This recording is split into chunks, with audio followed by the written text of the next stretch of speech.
하나님의 일체 오래 참으심이 이방 선교의 아버지 바울을 만들었습니다. 이것을 우리는 자기 자녀를 끝까지 목적지에 이르게 하시는 하나님의 열심이라 그렇게 불렀습니다. 그리고 특별히 그 하나님의 열심을 가장 잘 볼 수 있는 곳은 우리 믿음의 족장 네 사람 중에 야곱에게서 그렇게 우리가 살폈습니다. 야곱은 잘 아시다시피 하나님의 택함을 받은 축복을 약속받았지만은 끊임없이 자기의 잔꾀로 하나님의 복을 취하려고 했던 그런 사람이었고, 그런 야곱을 하나님이 버리지 않고 끝까지 이끄셔서 믿음의 족장의 자리에 앉혀놓는 그 장면을 우리가 바라보면서 우리도 하나님의 열심이 있다면 하나님의 목적지에 어딨는 모습으로 설 수 있을 것이라는 기대를 가지게 되는 것이죠. 사람이 사람 되기까지는 많은 시간이 필요하다 그랬습니다. 그냥 육체적으로 어른이 되는 데는 20년이면 필요하지만 제대로 된 인간이 되기 위해서는 50년이 필요하기도 하고 때로는 죽을 때 가서야 인간이 되기도 합니다. 그래서 하나님은 우리에게 끝까지 기다려주시는 사랑을 사용하신다고 그랬죠. 그것을 사도 바울은 감사했습니다. 그리고 그 하나님이 기다려주는 사랑 때문에 하나님의 영광을 위하여 자기 인생을 허비하도록 바칠 수 있었다 그랬습니다.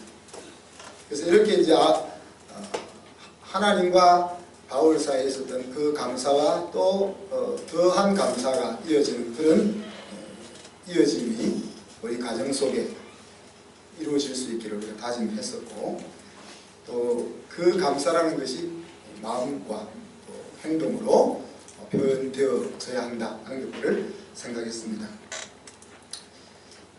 그리고 끝까지 그 기다려주는 그 사랑은 내 힘으로 되는 것이 아니고 우리 속에 살아 일하고 계신 성령 하나님의 능력을 통해서만 가능하다 그랬고, 우리가 성령의 능력을 의지해서 끝까지 참아주려고 마음 먹는다면 우리가 사용할 수 있는 방법은 두 가지밖에 없다 그랬죠. 기억납니까? 기억납니까? 격려하고 기다려주는 것 말고는 없다 그랬습니다. 지난 한 주간 동안 여러분 가정 속에 그런 기다려주는 사랑이 경험되었는지 물어보고 싶네요. 오늘은 하나님의 사랑 마지막 말씀으로 징계하시는 사랑에 대해서 나누기를 원합니다. 세상에 야단 맞는 것 좋아하는 사람은 아무도 없죠. 그렇지만 야단을 잘 맞으면 인생에 크나큰 유익이 있다는 것을 또한 우리가 잘 알고 있습니다. 그래서 오늘 말씀은 특별히 논리를 따라가야 합니다. 그 이유는 그 내용 자체가, 징계라는 내용 자체가 우리 마음에는 거슬리는 거예요. 그래서 우리가 오늘 말씀 마음으로 따라오지 말고 논리를 따라왔으면 좋겠습니다. 그 마음과 논리 사이에 간격을 메워줄 수 있는 것이 다행히 있습니다. 그것은 사랑이라는 것이 있죠. 그래서 오늘은 논리를 따라서 말씀을 들을 수 있기를 바랍니다. 혹시 나는 매 안 맞아도 모든 걸 잘할 수 있어 이렇게 생각되시는 분은 손을 들어주세요. 손을 안 드세요. 나도 교수님이 수업을 한 학기 다 마치고 너희가 받고 싶은 학점을 적어라 그렇게 했어요. 그러니까 어떤 아이는 A+ 딱 적고 어떤 아이들은 A-, B+ 이렇게 적었어요. 그랬더니 교수님이 진짜 A+ 적으면 A+ 주고 좀 그래도 양심이 있어갖고 B+, A- 한 사람 또 B+, A- 그냥 준 거예요. 그런 일이 있을 줄 어떻게 합니까? 손 들어갈 때 손을 드셔야 이거 다 맞아야 된다는 얘기. 부모가 자녀를 일부러 야단치는 부모는 없죠. 물론 양심의 가책이 되죠. 어떤 데 성질이 나서 야단치기도 하지만 정상적일 때, 우리가 정상적일 때 우리 자녀를 일부러 야단치지는 않습니다.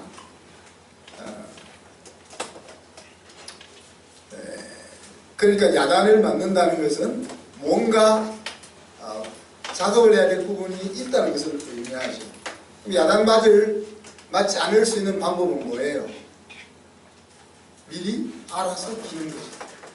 요셉이가 야단 맞는 거 보고 요한이 옆에서 엄마 사랑해요, 엄마 잘못했어요, 앞으로 잘할게, 이래 미리 알아서 기는 거죠. 그래서 여러분이 돈에 있어서 어려움을 당하지 않으려면 어떻게 하죠? 어린 시절에 돈에 대해서 돈 문제를 해결하면 된다. 교만한 부분에 대해서 야단을 안 맞으려면 빠른 시간 내에 마음의 눈을 낮은 곳으로 보내면 된다. 하나님이 절대 우리를 쓸데없이 권고하는 자리에 빠뜨리지 않는 분이라는 것을 여러분 잘 아시면은 먼저 알아서 기면은 안 맞을 수 있다는 거예요. 사실 인간이 매맞지 않고 될 수 있는 사람은 아무도 없지만 하나님이 한 번 잘못했다고 매를 대시는 것이 아니기 때문에 안 맞을 수도 있는 겁니다. 최소한 수십 번은 잘못해야 하나님이 매를 대시니까 안 맞을 수도 있는 겁니다. 하나님의 사랑의 궁극적인 목적은 무엇이겠습니까? 우리 하나님의 사랑의 액션들을 계속 살펴보고 있는데 하나님의 사랑의 궁극적인 목적은 뭐겠어요? 하나님의 자녀들을 온전하고 행복한 자리에 앉혀놓는 것이에요. 다르게 이야기하면 하나님의 사람다운 모습으로 서게 하는 것에 하나님의 사랑의 궁극적인 목적이 있는 겁니다. 우리 마음이 힘들지 않게 하는데 하나님의 목적이 있지 않다. 하나님 우리 사랑할 때 야단치면 내 마음이 힘들어질까? 내 마음이 힘들지 않게 하는데 우리 하나님의 사랑의 목적이 있지 않다는 거예요. 내 생활이 힘들지 않고 윤택하게 하는데 하나님의 사랑의 목적이 있지 않다는 거예요. 궁극적인 인생의 승리, 그 자리에 앉히는 것에 하나님의 사랑의 목적이 있는 거죠. 소크라테스의 말을 빌자면 하나님 우리가 배부른 돼지처럼 사는 것을 원치 않고 배고프더라도 사람다운 사람으로 살게 되는 것을 보고 싶다는 거예요. 사람을 만드는 과정 속에서는 징계가 있을 수밖에 없는 것이죠. 말귀를 우리가 못 알아들을 때가 많이 있잖아요. 그리고 말귀를 알아들었음에도 불구하고 내 고집을 굳이 주장하면서 억지를 부릴 때가 있잖아요. 그때 여러분이 부모라면 어떡하겠어요? 여러분의 자녀가 망하는 길로 가면서도 그것을 알려줘도 못 깨달을 때, 또 머리로는 알아들었는데 계속 자기 고집을 피우면서 엉뚱길을 가고 있을 때 여러분은 어떻게 할 거예요? 사랑하기 때문에 그냥 마음 안 상하게 두실 거예요? 잠언 22장 15절에 보면 어린 아이에게는 미련한 것이 얽혀 있다. 어린이 얼마나 이쁘고 순박합니까? 근데 그 아이에게 부정적인 모습이 있다면 뭔가 잘 모르기 때문에 미련한 것이 딱 얽혀 있어가지고 여러분 고집을 안 피우면 어때요?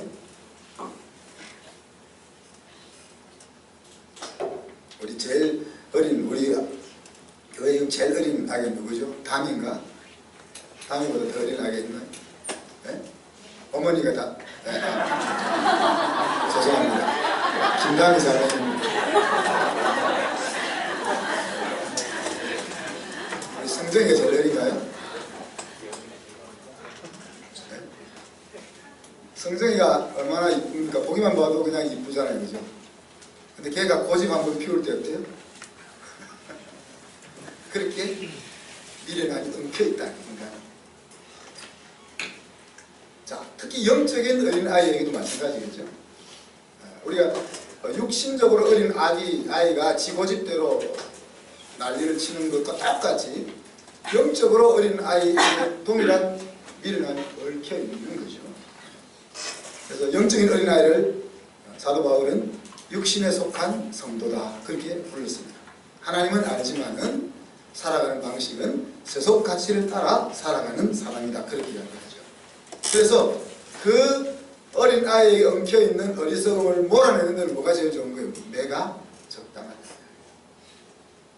그죠? 영적으로 어린 성도들은 생각하는 것이 어리석고 또 땅의 것만을 생각하게 된다는 거죠. 잠언 29장 19절에 보면 종이 말로만 하면 고치지 않는다. 그랬어요. 그러니까 어린 아이들, 어리석은 사람들은 좋은 말로 하면 안 고치는 거죠. 그러니 엄하게 대해야 될 때가 있다는 거예요. 엄하게 대해야 될 때가 있다는 거죠. 잠언 27장 5절로 보면 쓴소리가 사람을 세우는 도구가 된다고 했습니다. 그래서 책망하는 것이 숨은 사람보다 낫다 그렇게 이야기했고, 친한 친구가 정말 마음에서 우러나오는 책망해주는 그것이 원수가 내 마음에 듣기 좋은 말로 나를 칭찬하는 것보다 더 낫다고 했습니다.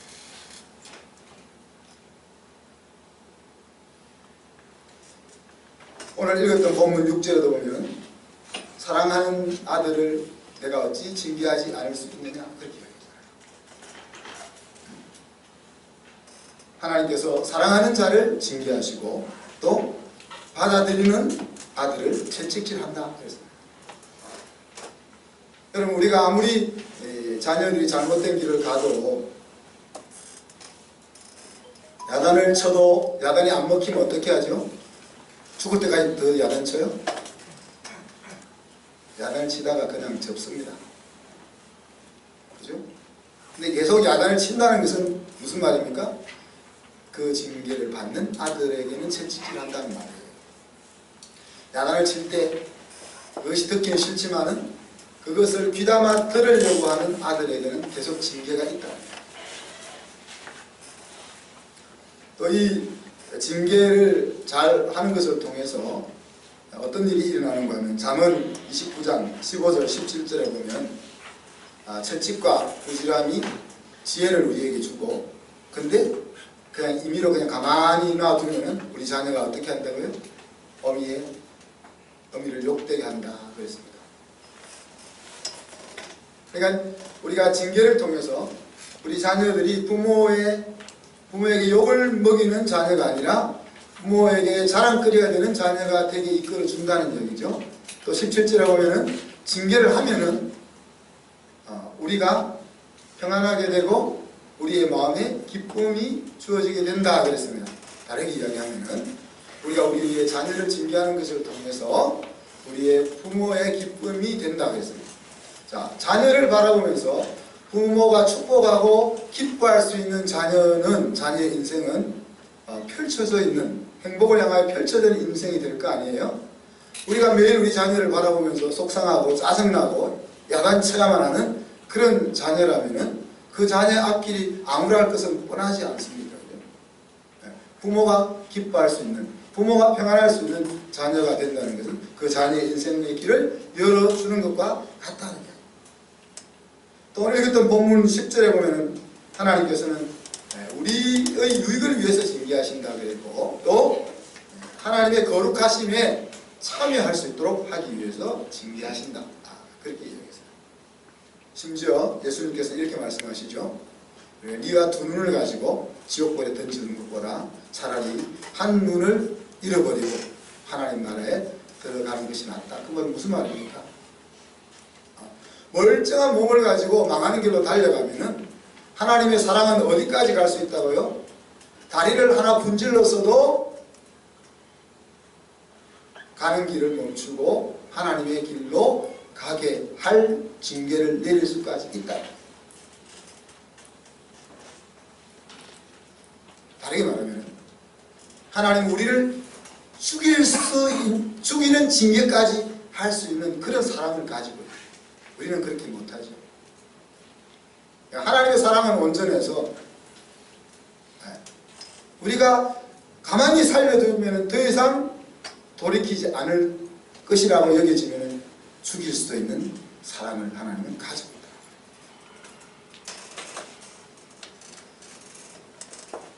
자식을 사랑하는 아버지는 아들이 잘못된 길을 갈 때 징계할 수밖에 없습니다. 징계하지 않는다면 그것은 친아들이 아니든지 또 아들에게 포기했든지 그 이유밖에는 없습니다. 영원의 아버지신 하나님이 자기 자녀들의 영원한 행복을 위해서 징계하는 사랑을 보일 수밖에 없는 이유가 거기에 있습니다. 징계를 받을 때 우리는 마음이 아프고 상하고 힘이 듭니다.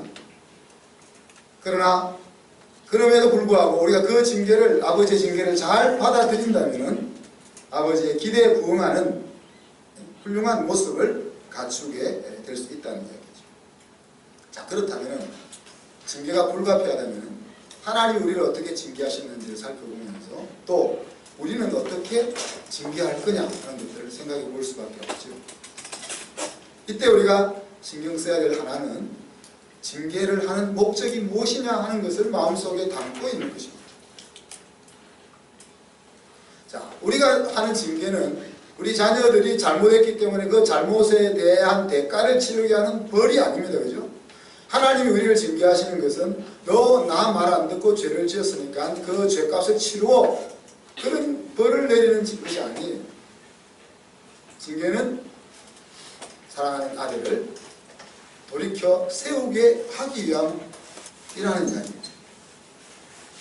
그러니까 우리가 우리 자녀들을 징계할 때, 또 하나님이 나를 징계할 때 항상 우리의 마음속에 잊어버리지 말아야 될 것은, 이 징계의 목적은 하나님이 나를 세우고 나를 하나님의 사람으로 서기 위함이야 하는 것을 잃어버리면, 놓치면 안 된다. 그래서 디모데후서 2장에 보면은 우리에게 한 가지 팁을 주잖아요. 뭡니까? 온유함으로 징계하라, 그렇게 얘기했습니다. 온유함으로 징계하라. 징계가 벌 주는 것으로 우리 자녀들에게 받아들여지지 않고, 아, 우리 엄마 아빠가 나를 사랑하는구나, 내가 힘들긴 힘들지만 엄마 아빠가 나를 사랑해서 나를 야단하시는구나, 이것이 느껴지게 합니다. 그래서 그 가고 있던 잘못된 길을 돌이켜서 의의 열매를 맺는 자리로까지 이끌게 하는 것이 이제 온유함으로 징계하는 거다. 잠언 13장에 보면 또 하나의 징계의 방법을 건실하게 징계하라 그랬습니다. 건실하게 징계한다는 것은 부지런하고도 성실하게 징계하라는 거예요. 여러분, 징계를 해보셔서 아시겠지만 건실하게 징계하는 것이 참 쉽지 않습니다. 우리가 기분이 좀 좋을 때는 징계 안 되잖아요. 그죠? 그리고 기분이 좀 나쁠 때는 징계 안 해도 될 것도 징계를 하게 되잖아요. 또 우리가 내일에 바쁘면은 지금 짚고 넘어가야 되는데 짚고 못 넘어가잖아요. 부지런히 징계하는 것입니다. 그리고 우리의 감정을 따라서 징계하는 것이 아니라 건실히 징계한다는 것은 하나님의 말씀에 입각해서 징계하는 것입니다. 그리고 일관성 있게, 어느 날은 이 잣대로, 어느 날은 이 잣대로, 그렇게 하는 것이 아니라 일관성 있는 자를 가지고 아이를 징계하는 거죠. 자, 그렇다면 이제 우리가 징계를 받을 때, 우리 이제 어린 학생들은 여러분 징계를 받을 때, 엄마 아빠로부터 징계를 받을 때, 또 우리 어른들은 하나님으로부터 징계를 받을 때 어떤 태도와 자세를 가져야 할 거냐. 오늘 5절에 보면은 두 가지 자세를 이야기합니다. 경히 여기지 말고 낙심하지 말아라 그랬습니다. 경히 여긴다는 말은 귓등으로 듣는다는 이야기죠. 귓등으로.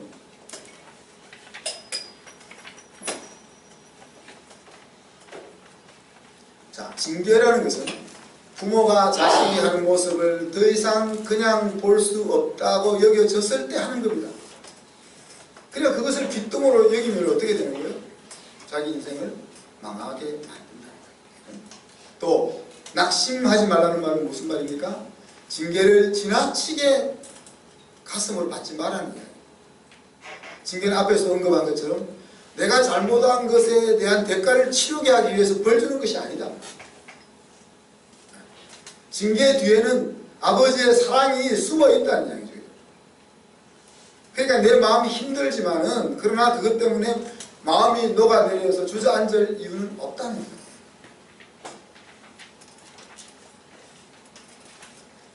징계를 무시하지 말고 지나치게 받아들이지 말고, 또 오늘 12장 마지막 절에 보니까 연단한 다음에는 그런 표현이 나왔죠. 여기서 연단한다는 말은 트레인, 훈련 받은 다음에는 그런 표현입니다. 훈련이라는 것은 한 번에 되는 것이 아니죠. 그죠? 훈련은 여러 번 반복해서 머리로만 이해하는 것이 아니라 몸이 습관적으로 행동으로 옮길 때까지 행해지는 것이 훈련입니다. 그러니까 우리가 훈련을 받을 때, 징계를 받을 때 한번 야단 맞았다고 그것이 정신을 바짝 차려서 될 것 같으면 얼마나 좋겠습니까만 그게 잘 안 된다는 이야기죠. 그래서 우리가 훈련을 받을 때, 징계를 받을 때 이것은 내가 이 부분이 부족하기 때문에 나를 세우기 위한 훈련이야, 그렇게 생각해야 된다는 거예요. 그래서 운동선수들은 그 훈련을 어떻게 받는다고 제가 이야기했습니까? 축구가 45분씩 90분을 뛰잖아요. 그죠? 그러면 박지성 같은 경우는 우리가 심장이 뭐 2개 달렸다 그러면서 12km를 한 게임에 12km, 13km를 달린다 그러는데 한 60분, 70분 뛰고 나면은 그러면서 뛰지 않고 열심히 달렸던 선수들은 다 지치는 거예요. 그래서 감독의 작전 중에 후반 10분 남겨놓고 그때 에너지를 쏟게 하는 작전을 쓰기도 하지 않습니까? 교체 멤버를 투입해가지고 주력이 남아있는 그들을 중심으로 해서 전략을 펼쳐 나가는 작전을 쓴다는 얘기죠. 자, 그러니까 그 뒤에 남아있는 20분, 그 20분은 에너지가 고갈된 상태에서 정신으로 싸우는 거예요. 그때 훈련이 잘 되어 있느냐, 훈련이 잘 되어 있느냐에 따라서 게임이 달라지는 거죠. 몸은 이미 한계에 도달해 있는 거예요. 그렇지만 한계에 도달해 있다고 안 뛰는 것이 아니고 자기가 죽을 만큼 고단함에도 불구하고 몸은 무의식적으로 움직이게 되어 있는 그 상태까지를 훈련시키는 거예요. 그것이 이제 우리 히딩크 감독이 했던 전략이었고, 특히 실력이 부족한 팀은 필수적으로 해야 될 부분입니다. 그래서 훈련으로 받는다는 것은 그런 것이다. 또 이렇게 훈련으로 잘 받으면 의의 평강한 열매가 맺힌다, 그렇게 표현하지 않았습니까? 또 잠언 3장에도 보면은 이 훈련을, 징계를 달게 받으라 그랬습니다. 여기 보면 11절에 보면은 경히 여기지 말고 꾸지람을 싫어하지 말라는, 싫어하지 말라는 즐겁게 받으라. 징계 야단 맞으면서 뭐 웃을 수는 없지만 즐겁게 받아라. 자, 즐겁게 받으면은 자, 어떻게 되냐고요? 14절에 보면 지혜를 얻는다. 13절에 지혜를 얻는 자와 명철을 얻는 자가 복이 있다고 했는데, 징계를 즐겁게 받으면은 지혜를 얻게 된다는 이야기예요. 그리고 더 마지막 18절에 보니까 지혜를 얻은 자에게는 생명나무라, 지혜를 가진 자는 복이 있다, 그렇게 되어 있습니다. 그래서 지혜는 궁극적으로 우리 인생의 생명에 이르게 이끌어준다는 이야기. 그래서 우리가 징계를 달게 잘 받으면은 인생을 참으로 승리하는 지혜를 얻게 되고, 궁극적인 승리의 자리에 우리 인생을 안 가져다 놓을 수 있는 그런 은혜가 있다는 이야기.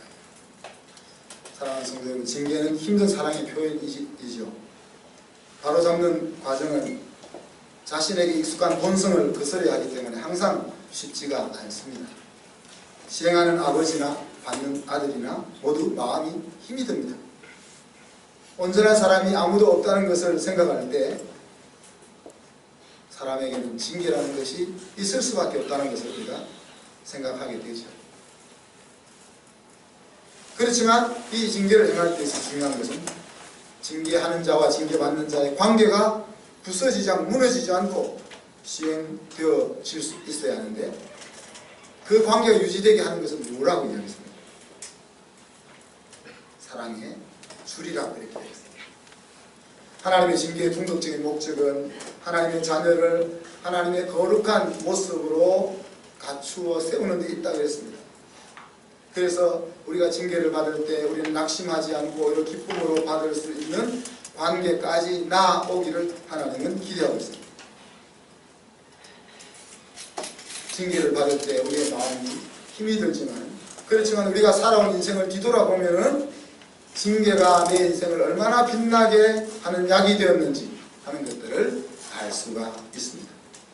그렇지만 튼튼한 사랑의 줄로 연결되어 있지 않는 경우에는 징계는 관계를 무너지게 하기도 하는 거죠.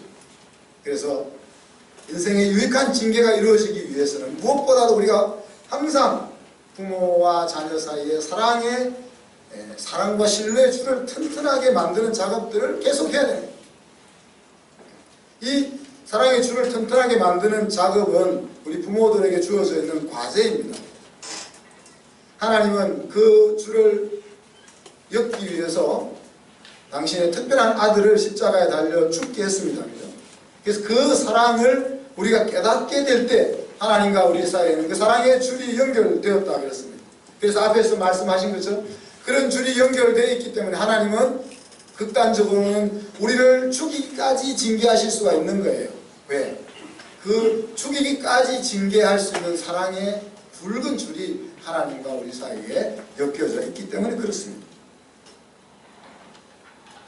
여러분의 자녀들을 얼마나 징계할 수 있을까요? 여러분과 여러분 자녀 사이에 연결되어 있는 그 사랑의 관계의 줄만큼, 그 크기만큼, 굵기만큼 징계할 수 있는 것입니다. 징계를 받을 때 여러분의 마음은 어땠습니까? 아까 말씀드린 것처럼 징계를 받을 때 그때는 마음을 사용해서는 안 됩니다.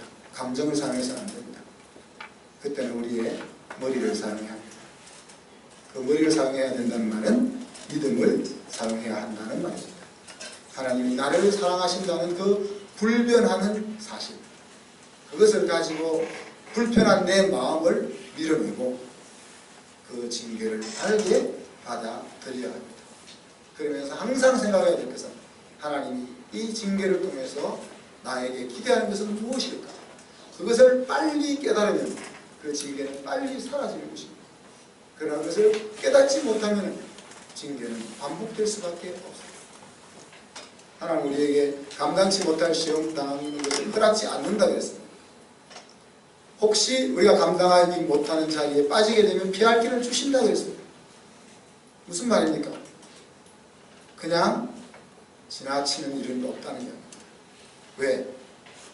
우리를 야곱을 그 믿음의 족장의 자리에 앉혔던 것처럼 하나님은 저와 여러분을 이끌고자 하는 목적지가 있는 것입니다.